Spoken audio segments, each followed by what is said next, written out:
여호수아서를 보면은 하나님의 구원의 역사 속에서 두 개의 기념물 혹은 기념비를 우리가 발견하는데, 한 개는 우리가 이미 봤던 대로 여호수아 4장에 있는 이스라엘 백성들이 하나님의 기적적인 도우심으로 요단강을 마른 땅같이 건넌 후에 요단강 중간에 있던 돌들을 주워와서 그 다음에 길갈이라는 곳에 이렇게 기념비를 세운 그 기념비를 의미합니다. 그래서 길갈에 세운 그 기념비는 여호와의 도우심, 여호와 하나님의 기적으로 우리 가운데 역사하신 그것을 기념하는 기념비입니다. 그런데 또 다른 하나의 기념비가 나오는데, 오늘 7장 26절에 있는 그 기념비입니다. 사실 기념비라고는 할 수 없고 하여튼 이 돌무더기입니다. 왜냐하면 그것은 하나님의 진노에 대한 돌무더기, 기념하는 것입니다. 범죄한 아간과 그의 가족들을 심판하고 그 위에 돌무더기를 쌓아놓은 것, 그것이 오늘날까지 있더라라고 기록하는 것에서 그것이 하나의 기념이 되었다, 하나의 교훈이 된 것이다라고 이야기합니다.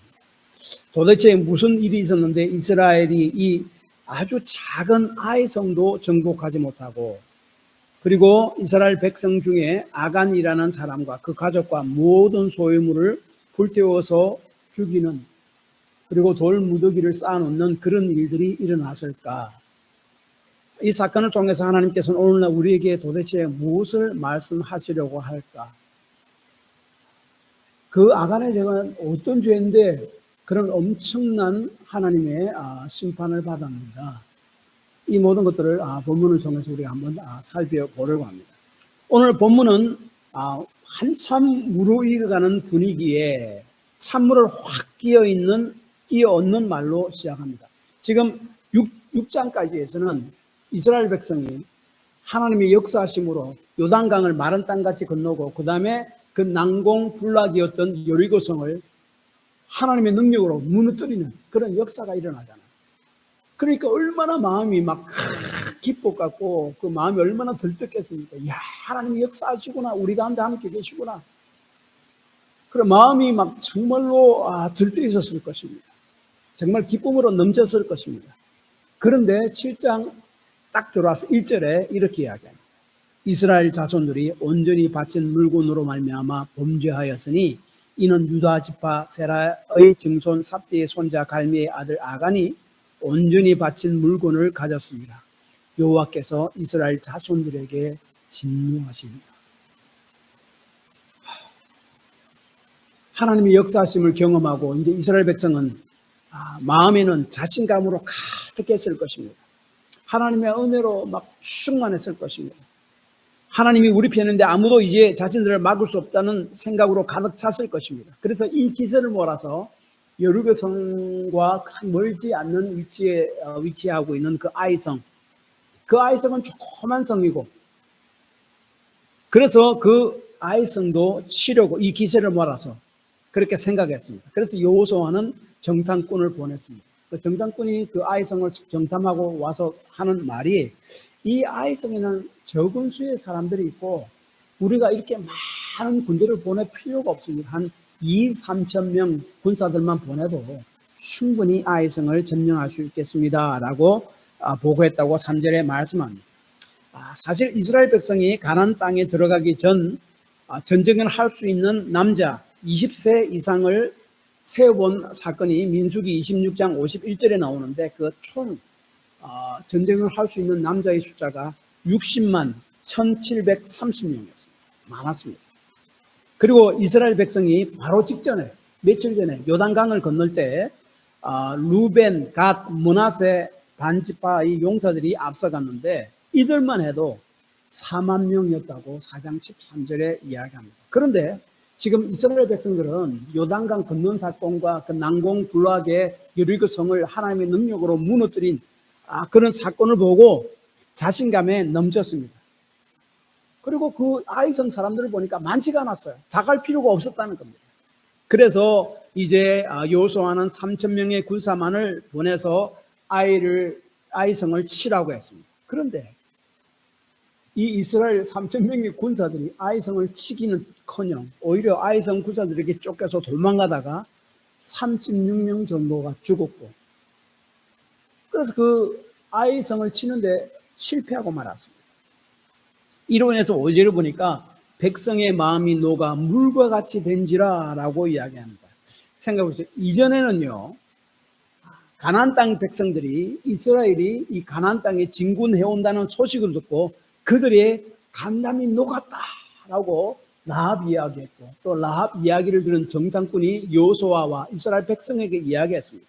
그런데 이번에는 이스라엘 백성의 마음이 녹아서 물같이 되었다라고 5절에 이야기합니다. 그런데 우리가 이렇게 생각할 수 있습니다. 고작 36명이 죽었는데 무슨 마음이 물같이 녹았을까라고 우리가 생각해 볼 수가 있습니다.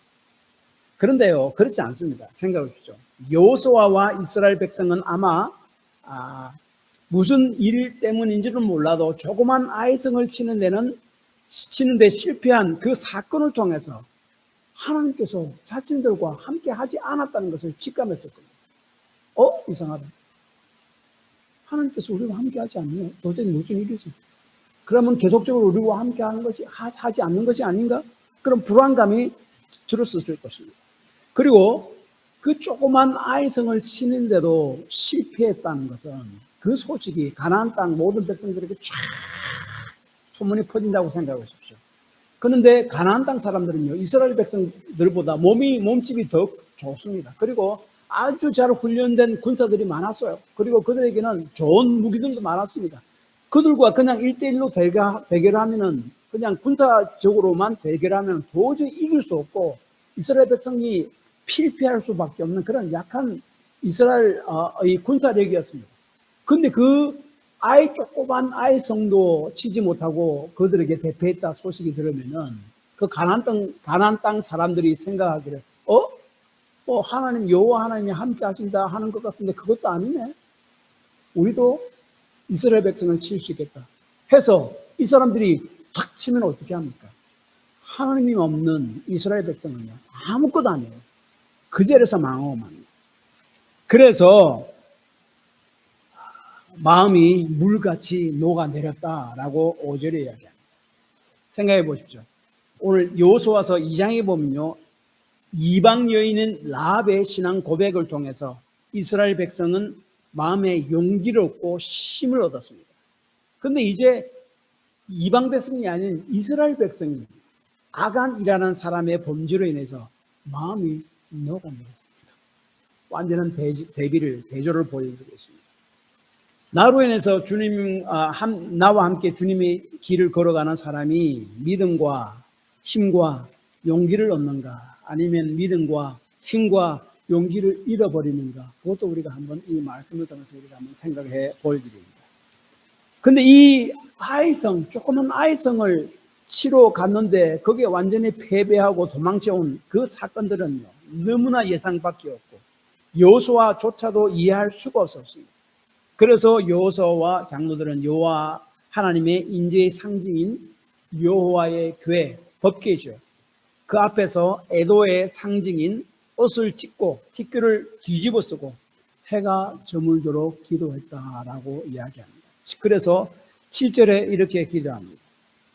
이르되 슬프도소이다. 주 여호와여, 어찌하여 이 백성을 인도하여 요단을 건너게 하시고 우리를 아모리 사람의 손에 넘겨 멸망시키려 하셨나이까. 우리가 요단 저쪽을 만족하게 여겨 거주하였다면 좋을 뻔하였나이다. 이 기도가 어디서 많이 들어본 기도 아닙니까? 이스라엘 백성들이요, 광야를 지날 때 조금만 어려움이 있을 때마다 하나님 앞에 컴플레인한 것 아닙니까? 하나님을 원망하고 하나님을 대적할 때 이런 기도를 했잖아요. 하나님, 우리를 왜 이 광야로 끌고 와서 이 주기로 만듭니까? 차라리 우리가 애굽에 종살이 하던 때가 더 좋았습니다. 좀 놔두시시. 또 그런 이야기 아닙니까? 그러나 여호수아의 기도는요, 이 광야에서 이스라엘 백성이 했던 그 불신앙과 원망과 불평의 기도와 구별되는 것이 뭔가 하면은, 여호수아의 기도는 이 7절에서 더 나아갑니다. 그리고 9절에 보면 이렇게 이야기하죠. 가난한 사람과 이 땅의 모든 사람들이 듣고 우리를 둘러싸고 우리 이름을 세상에서 끊으리니 주의 크신 이름을 위하여 어떻게 하려 하시나이까. 여호수아는 먼저 자신이 느끼는 감정을 솔직히 고백했습니다. 하나님, 우리가 어찌 이런 큰 일을 당하게 했습니까? 그렇다면 우리를 왜 이쪽으로 불러들였습니까? 라고 자기 감정을 그대로 이야기합니다. 그러고 나서 거기만 머무는 것이 아니고 더 나아가죠. 하나님, 만약 우리가 이곳에서 이렇게 멸망한다면 하나님의 이름에 먹칠하게 되지 않겠습니까? 하나님의 명성이 뭐가 되겠습니까? 우리가 무슨 일을 당할 때 하나님 앞에 우리가 느끼는 감정을 기도로서 정직하게 표현하는 것은 괜찮습니다. 시편을 보면 다윗도 그랬습니다. 우리가 생각하기에 하나님 왜 이렇습니까? 막 이런 이상한 기도까지만 합니다. 원망의 기도까지 합니다. 욥도 마찬가지입니다. 그가 모든 것을 다 잃어버렸을 때 하나님 앞에서 원망의 기도를 막막해야 되죠. 그러나 구분되는 게 뭔가 하면 그럼에도 불구하고 그들은 하나님 앞을 떠나지 않습니다. 계속 하나님 앞에서 원망하고 또 기도하고 원망하고 또 기도하고 간구하고 하나님 떠나지 않습니다. 여호수아는 하나님 앞에서 해가 떨어질 때까지 하나님 앞에 원망하고 기도하면서도 끝에 한 기도가 뭡니까? 당신의 이름이 하나님, 당신의 이름이 당신의 영광이 금이 갈 것 없습니다. 그렇게 되지 않도록 무엇을 좀 해주십시오. 하나님의 영광을 위해서 기도했습니다. 그때 하나님께서는 이 난관에 대한 해결책을 제시합니다. 그래서 11절 보니까 왜 너희가 이 조그만 아이성을 치는데 실패하고 패배했는가 하면은 하나님께 온전히 바친 물건, 제가 지난주에 말씀드렸습니다. 그것을 헤렘이라고 했습니다. 헤렘이라는 히브리어 뜻은 온전히 바치다는 뜻도 있고 온전히 멸하다, 완전히 멸하다, 두 가지 뜻이 다 있습니다. 그래서 하나님께 바쳐준 물건은 온전히 다 멸해야만 했습니다. 그래서 하나님의 바쳐진 물건 헤렘, 그것을 취한 자가 있기 때문이다 라고 11절에 말씀합니다. 그리고 그 범죄한 것을 멸해야 합니다. 여기다 헤렘, 온전히 바쳐진 물건을 완전히 다 멸해야 되는데 그렇게 하지 않은 사람이 있기 때문에 그 사람을 또 멸해야 한다. 헤렘, 12절에 이야기합니다. 그래서 하나님께서는 너희들이 그것은 헤렘을 범한 것은, 너희 중에 어떤 사람이 헤렘을 범한 것은 그것은 하나님과의 언약을 깨뜨린 것이고 그 하나님과의 언약을 깨뜨린 범죄, 헤렘을 범한 자를 이스라엘 가운데 제하기 전까지는 하나님께서는 이스라엘 너희와 함께 하지도 않겠고 12절. 그러므로 너희들이 전쟁을 한다 해도 너희들은 도무지 적들을 이기지 못하고 필패하게 하고 말 것이다. 13절. 그렇게 합니다. 얼마나 무서운 말입니까? 그러고 나서 하나님께서는 어떻게 해야 하는지를 상세히 설명했습니다. 아침에 모든 이스라엘 지파를 다 모아라. 그 중에서 여호와께서 그 지파 중에 한 지파를 뽑고 그 뽑힌 지파를 여호와 앞으로 다시 데려오고 그 중에서 여호와께서는 그 뽑힌 지파 중에서 한 족속을 다시 뽑고 그리고 뽑힌 족속을 다시 여호와 앞에 데려오면은 그 족속 가운데 한 가족을 뽑고 한 가족에서 여호와께 범죄한 그 사람을 내가 뽑겠다. 그래서 그와 그의 소유물과 그 가족과 모든 것을 다 멸해야 한다. 그리고 불태워야 한다. 라고 엄청난 이야기를 하십니다. 결국 하나님 지시한 대로 행하자 아간이라는 사람이 뽑혔습니다. 그런데 그 17절, 18절 보니까 아간 가문을 소개하는 것을 보면요. 아간 가문은 굉장히 좋은 가문의 사람이었습니다. 유다 자손. 유다 자손에 의해서 누가 나옵니까? 예수님이 탄생하잖아요. 굉장히 좋은 자손, 지파입니다. 유다 지파. 그 다음에 세라 족속. 그 다음에 3D 가족. 갈미의 아들이라고 17절, 18절에 말합니다. 다시 말하면 아간은 돈이 없어서 정말 먹을 것이 없어서 하나님이 금하신 그 물건을 훔친 것이 아니라 의도적으로 훔친 것을 이렇게 암시하고 있죠. 그래서 하나님의 명령을 의도적으로 거슬렸다 하는 말입니다. 그래서 이스라엘 모든 지파 중에서 유다 지파 세라족 속으로 점점 좁혀오고 비로소 자신이 뽑히자 어쩔 수 없이 자신의 죄를 자백합니다. 21절에 내가 노력한 물건 중에 시날산의 아름다운 외투 한 벌과 은 200세겔과 그 무게가 50세겔이 되는 금덩이 하나를 보고 탐내어 가졌나이다. 보소서 이제 그 물건을 내 장막 가운데 땅 속에 감추었는데 은은 그 밑에 있나이다 하더라. 시날산의 아름다운 외투는 오늘날로 이야기하면 명품 코트입니다. 정말로 비싼 명품 코트. 뭐 몇백만 원, 몇천만 원까지 하는 명품 코트를 이야기하겠죠. 은 200세겔은요, 당시 노동자 20명, 30명이 1년치 일해야 받을 만한 연봉입니다. 상당히 제법 큰 돈입니다. 다시 말하면 제법 많은 것을 훔쳤습니다. 진정으로 회개했다고는 생각하지 않습니다. 진정으로 회개했다면 처음부터 자신의 죄를 자백하면 되는데 계속 감추다가 마지막에 자신이 뽑히니까 어쩔 수 없이 자신의 죄를 토해낸 것입니다. 그 결과 아간과 그의 가족과 온 소유물을 아골 골짜기로 데려가서 거기서 돌로 치고 죽이고 불로 자르고 거기에 돌무더기를 쌓았고 오늘날까지 있더라라고 26절에서 26절, 27절 이렇게 말씀하고 있습니다.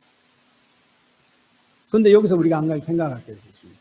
아간의 죄가 하나님이 완전히 멸하라 해라 한 그 물건, 그것을 얼마 훔친 것이 이렇게 모든 가족들이 다 몰살려고 모든 소유물이 다 태워지는 그런 일을 당한 만큼 엄청난 죄인가 하는 겁니다. 여러분 어떻게 생각하십니까? 11절에 보면 아간의 죄는요, 그리고 이것입니다. 보통 전쟁에서 나가서 싸워서 승리하잖아요. 그래서 그 패배하는 사람들의 모든 물건들을 다 취할 수 있습니다. 그래서 전리품이라고 그러잖아요. 전리품으로 가져와서 본인들은 다 나눠 가질 수 있었습니다. 그런데 특별히 하나님의 전쟁 그리고 이 여리고성을 치는 것은 다릅니다. 하나님의 전쟁이었고 그래서 그것은 모든 것을 다 멸하라고 그랬습니다. 그런데 아간이 그것을 범한 거죠.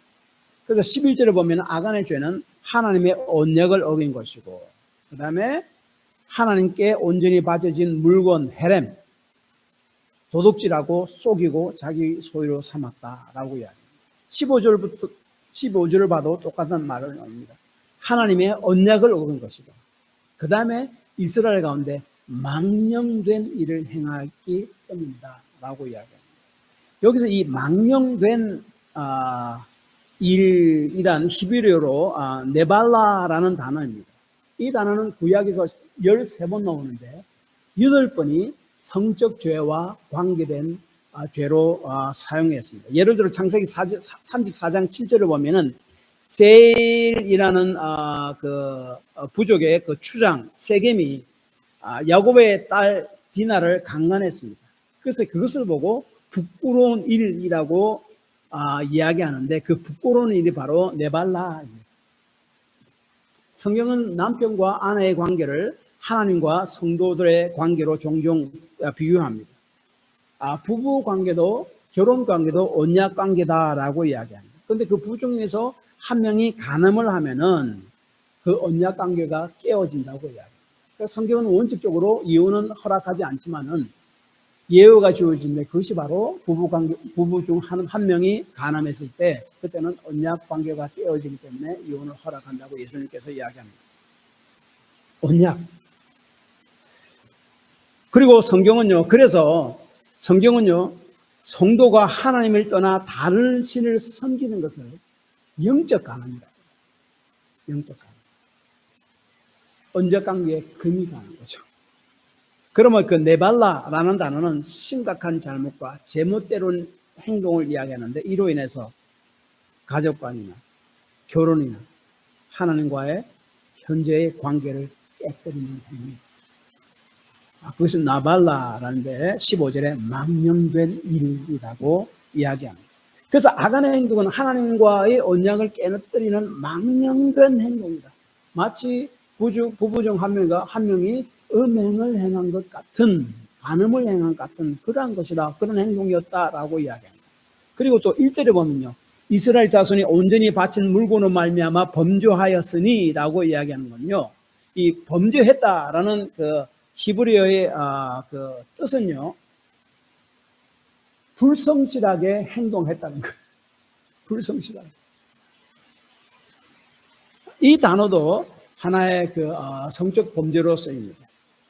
말할 때 쓰였습니다. 부부 중 한 명이 음행을 함으로 탈선을 할 때 그 단어도 쓰였습니다. 그래서 여호수아 22장에 보면은 나중 그 용독 요단강을 건너기 바로 직전 그 요단강 동쪽에 그 세 지파가 있었잖아요. 루벤 갓지파 그다음에 므낫세 반지파가 거기에 살았잖아요. 근데 요단강이 있으니까 뭐 자주 왕래할 수는 없습니다. 좀 힘들겠죠. 근데 소문을 들으니까 이 요단강 동쪽에 있는 이 세 지파가 제단을 쌓았다라는 소문이 들린다. 그래서 요단강 서쪽에 있는 다른 이 모든 지파들이 저 아니다. 저거 완전 하나님께 반역하네. 우상에게 제물을 드리려고 제단을 쌓았네. 이렇게 오해했습니다. 그래서 이 세 지파들은 그건 아니다. 하나님 다른 신에게 제물을 드리려고 제단을 쌓은 것이 아니라 이것은 하나의 경계를 삼으려고 제단을 쌓은 것이다. 그래서 오해를 다 풀었습니다. 그때 쓴 말이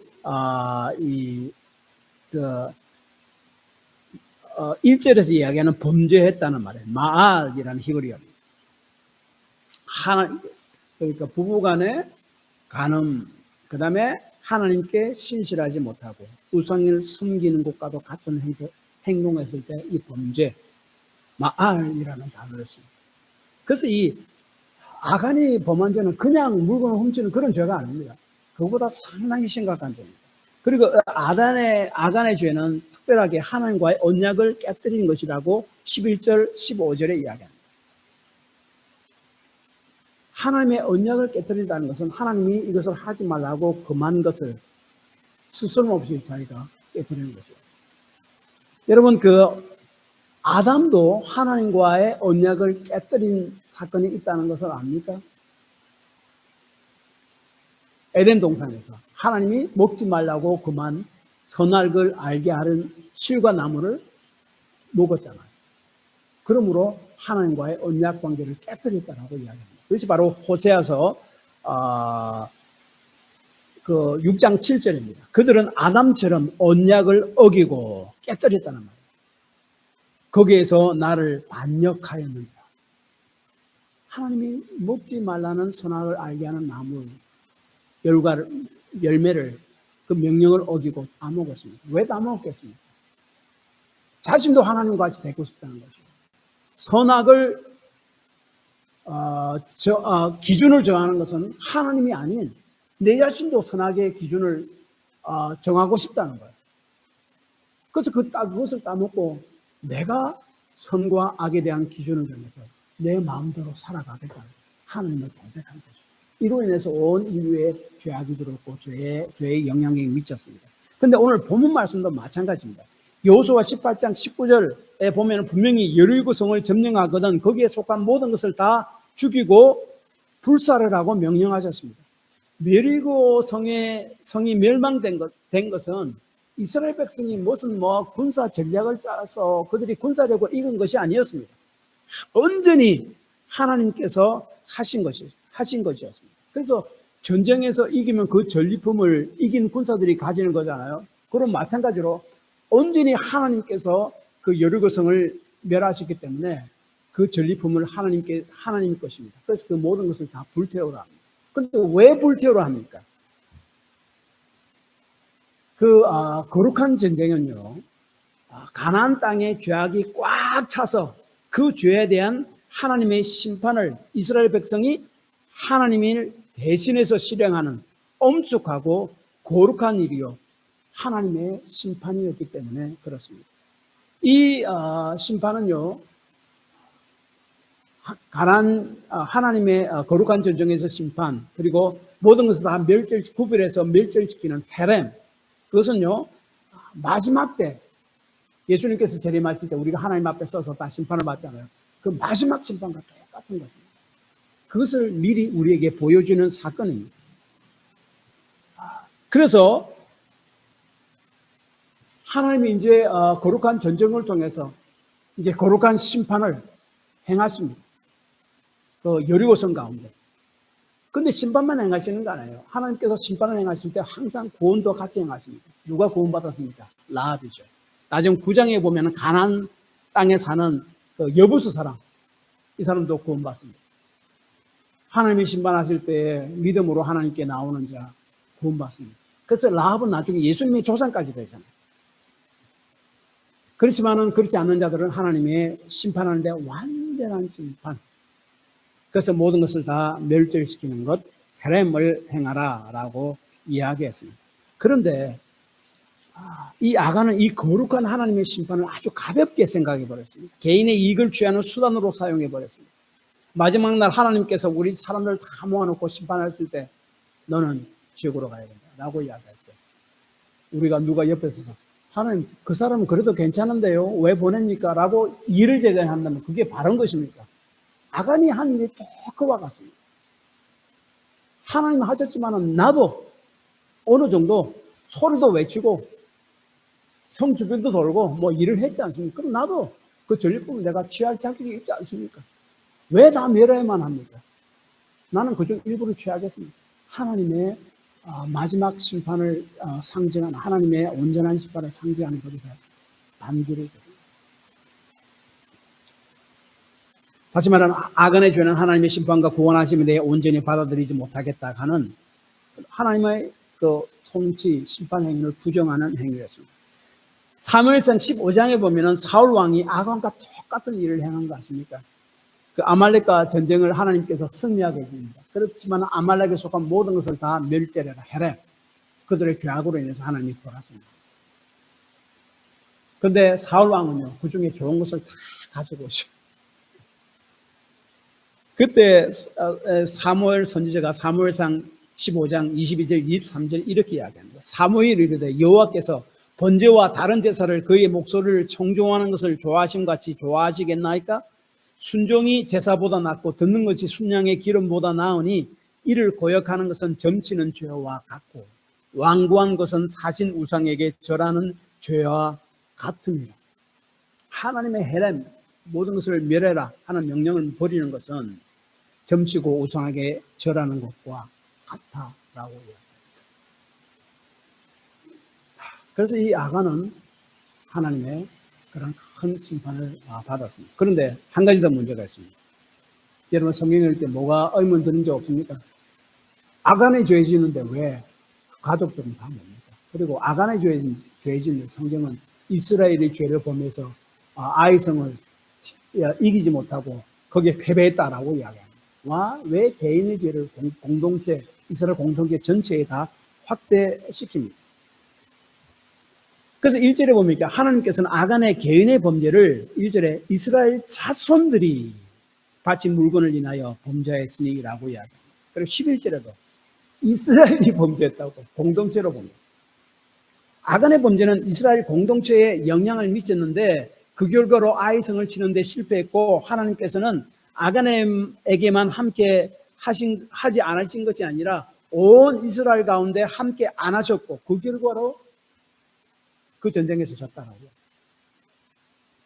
다시 말하면 하나님의 공동체의 내의 한 사람의 아간이라는 사람의 범죄로 말미암아 그 한 사람의 죄가 온 이스라엘 공동체에 영향을 미쳤음을 말하고 있는 겁니다.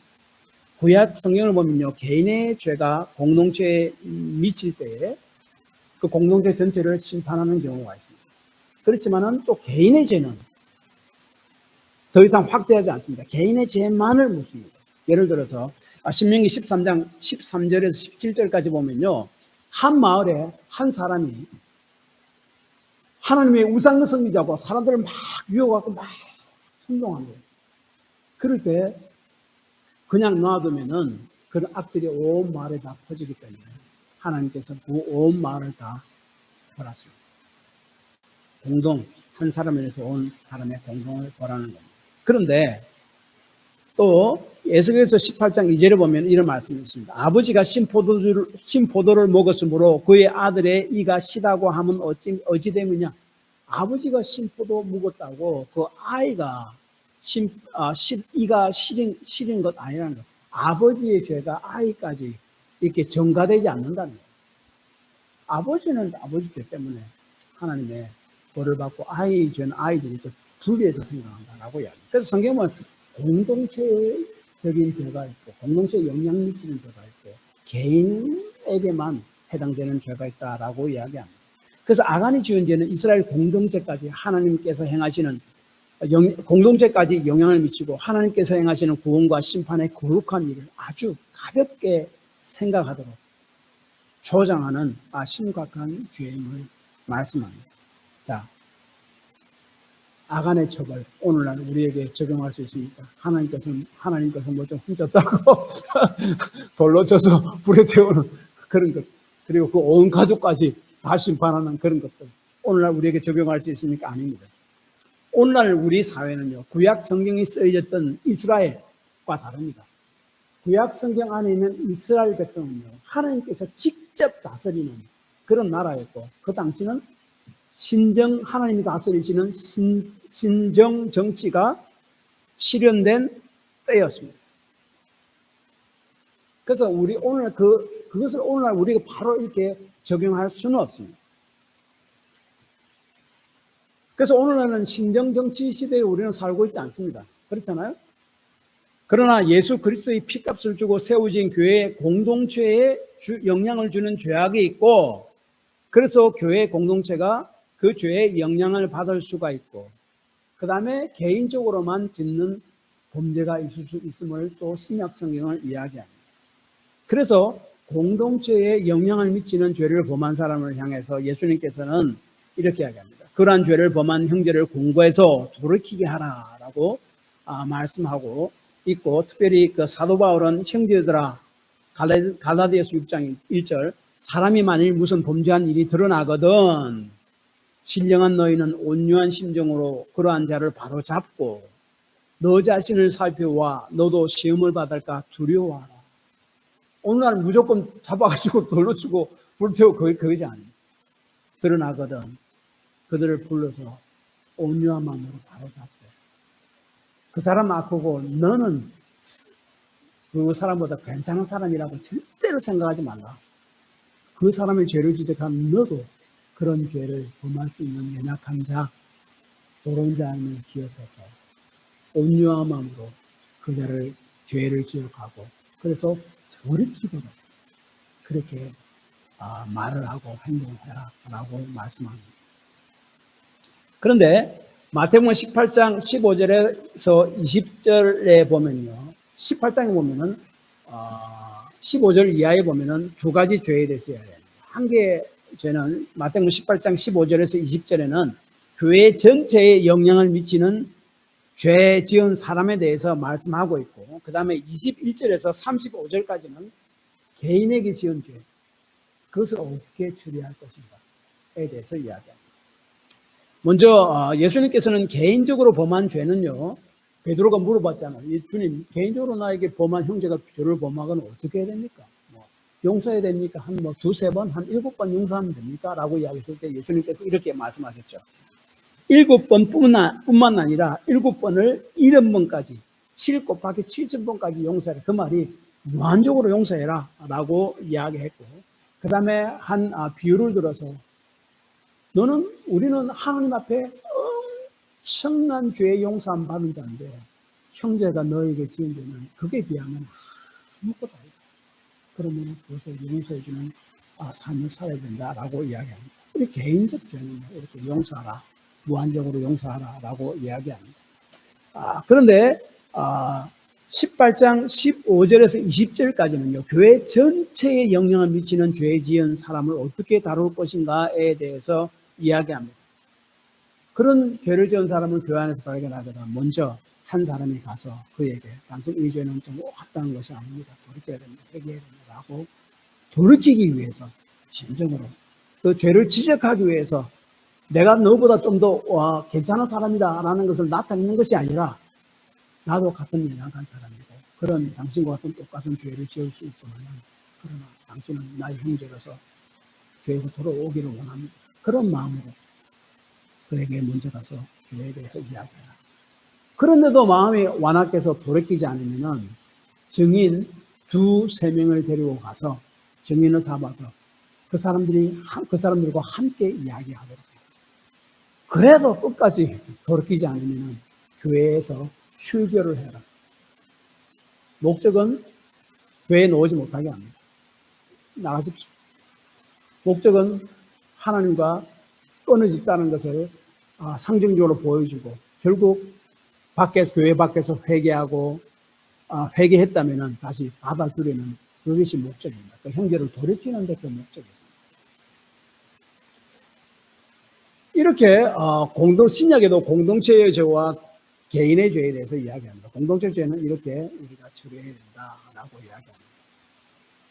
죄는 이렇게, 왜냐하면 죄는 그 가족과 우리 공동체에까지 영향을 미칠 수 있기 때문에 그것을 돌이키게 해야 된다, 바로 잡아야 된다 하는 것을 성경은 분명히 이야기합니다. 그러나 개인의 죄는 무한정으로 용서해라 라고 이야기합니다. 이와는 반대로 한 사람의 믿음의 삶 또한 믿음의 삶은 또한 교회 공동체에 부정적 영향이 미치는 것이 아니라 긍정적인 믿음에 영향을 미침을 성경은 또한 이야기합니다. 데살로니가서 1장 6절에서 8절을 보면 이렇게 이야기합니다. 또 너희는 많은 환난 가운데서 성령의 기쁨으로 말씀을 받아 우리와 주를 본받은 자가 되었으니 그러므로 너희가 마게도니아와 아가야에 있는 모든 믿는 자의 본이 되었느니라. 주의 말씀이 너희로부터 마게도니아와 아가야에만 들릴 뿐만 아니라 하나님을 향하는 너희의 믿음의 소문이 각처에 퍼졌으므로 우리는 아무 말도 할 것이 없느라. 데살로니가 교회의 성도들이 어려움 가운데서도 기쁨과 열심으로 정말 믿음으로 주를 섬겼습니다. 그 소문이 데살로니가 전체뿐만 아니라 그 데살로니가라는 도시를 벗어나서 마게도니아와 아가야까지 퍼졌고 그것이 그 마게도니아와 아가야를 벗어나서 각처에 흩어져 있는 모든 성도에까지 긍정적인 영향이 미칩니다. 데살로니가 성도들이 어려움 가운데서도 믿음을 잃지 않고 낙심치 않고 믿음으로 기도하면 참 이겨나가는 모습을 보니까 그것을 보는 성도들이 마음에 얼마나 힘이 나겠어. 야, 나도 저렇게 해야 되지. 그렇지 않아요?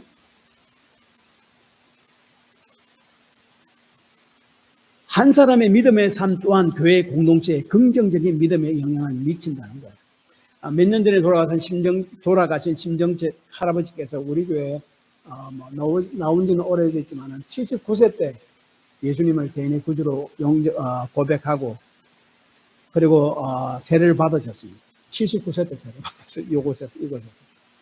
근데 한 번은 세례를 받고 나서 이제 항상 제가 이제 한 번씩은 제가 방문하는데 가니까 저에게 이렇게 이야기해요. 내가 지금 이 나이가 이렇게 100살 다 돼가는데 자네들이 있어도 나를 도와주지 않고 혼자서 이 밥을 항상 해먹고 몸 좋지 않고 내가 이 짓을 왜 끝까지 해야 되나, 내가 도대체 살아가야 하는 이유가 무엇인가, 내가 빨리 죽으면 좋지 않겠는가, 그런 이야기였어요. 그래서 제가 그 할아버지한테 이렇게 했습니다. 할아버지 예수 믿었죠? 세례도 받았죠? 예수 믿는 사람은요 더 이상 우리 몸이 우리 것이 아니에요. 하나님 것이에요. 그래서 하나님이 책임져 주시니까 우리 마음대로 내 몸을 사용하려고 내가 빨리 죽어야지 그렇게 해서는 안 돼요. 하나님 부르시는 날 하나님 앞에 가셔야 됩니다 라고 했습니다. 그리고 보통 사람들은 90이 넘는 나이에 예수를 믿는 사람들요 거의 없습니다. 저는 보지는 못했습니다. 97세 평생 안 믿고 이렇게 살았는데 그걸 어떻게 바꿉니까? 바꿀 수가 없어요. 근데 97세에 예수님을 고백하고 세례를 받았잖아요. 그것은 바로 하나님의 은혜고 하나님의 축복이에요. 그리고 생명을 지금까지 계속 연장시켜 주신 것은 하나님의 뜻이 있기 때문에 그렇습니다 라고 이야기했어요. 그런데 할아버지께서 이렇게 많은 연세, 몸도 좋지 않은데 주일날마다 교회에 나와서 예배 드리고 갑니다. 근데 교회에 있는 할아버지보다 연세가 젊은 분들이 그 할아버지 볼 때 뭐라고 생각하겠습니까? 얼마나 많은 힘과 용기를 얻겠습니까? 저 할아버지도 저런 몸을 이끌고 이 나이에 주일마다 교회에 와서 예배를 드리는데 나도 좀 정신을 차려야 되겠지.